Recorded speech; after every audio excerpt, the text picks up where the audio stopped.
What up everybody, it's Casper. Welcome back to another video. Today's video I'm going to talk about only on the third episode, but I'm going to talk about the phenomenon of a TV show called Tulsa King. Let's get straight to the third episode, give you a recap and what I thought about it. So let's get straight to it. First two episodes are just connecting so well, just like a Tetris game. The interaction, the action, the lines has been phenomenal. So this is what I'm going to let you know about the third episode. It gets better. Start off with the episode with Stacy getting involved with one of the biker gangs, seeing more of the biker gang on who's being involved. It looks from that scene that the boss from that biker gang actually set up that person, from what I'm understanding. Also, we see Dwight in this episode with Tyson taking an opportunity with Bodie, because Bodie's over there chilling at his weed shop and there's some sort of party. Tyson and Dwight end up going there. Dwight is actually very interested on why people are getting these NOS tanks. He capitalizes on the opportunity, wants to make business out of that. You see that flow. You see also in this episode, you see Tyson interact more with Dwight. Tyson wants to know what Dwight feels about him, and Tyson just wants to get more of an approval, but Dwight is letting him know like he's a criminal. All the actions Tyson is doing is his own responsibility, but they both are not done with each other. They're letting each other know like, hey, be smart about your decisions, and they're both on the same page. The lines are great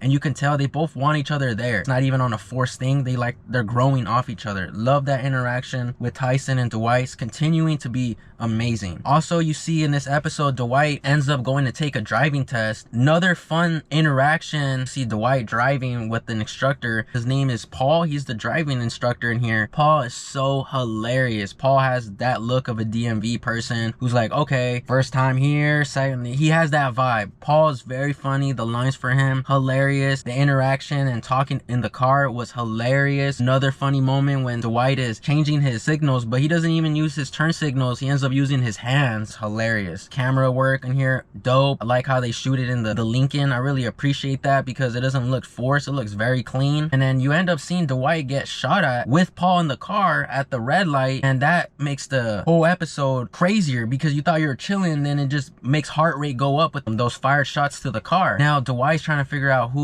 shot at him. Later find out it's Armand. Armand ends up destroying the car. Dwight tries to do his investigation on that burned car because they end up finding it with the help of Paul. Episode 3, Paul was the standout because he's so hilarious. Dwight goes to the ranch, tries to figure out who has the ability and capability to pull off something like that. So that's where you see as well where this episode is going, because Dwight has no idea what's going on. Also, you see a dope interaction and very intense scene with Dwight talking to the mob family in New York because Dwight thinks someone over there set him up. The interaction with Chicky gets even more intense because Chicky can't believe that Dwight is accusing the mob family. So that's intense. Very good interaction, good lines as well. Enjoyed that. Stacy ended up going back with Dwight in this episode, which is like, wow, Stacy would, but Stacy just basically telling Dwight why she's in there. So that interaction, this episode is very good. Action is keeping up. The lines are still great. Everyone is still holding up to a great standard. The episode ends with Dwight jumping outside the ranch to see who's leaving last, and it ends up being Armand. Dwight ends up following Armand to his house, and Stallone is shocked that Armand has a whole family, but I don't think Stallone knows it's Armand yet. Very exciting. The whole flow is like, whoa, crazy. This is a straight movie flow. Absolutely shocked that this is Stallone's only TV show that he's ever done. Huge inspiration to know that you can make anything happen at any age. You don't have to rush anything. Stallone's a great example of that. Stallone's costume design still gets better, so it's more interactive, more into the life of Dwight, which I'm liking the episode flow. Tyson is great. Bodie has his funny parts in here. He's a little iffy with me, but the excitement of knowing that police, undercovers, biker gangs, and all this is being involved is really good. Just want to let you know that this episode and episode 3, directed by Ben Richardson. The writers for this episode are Taylor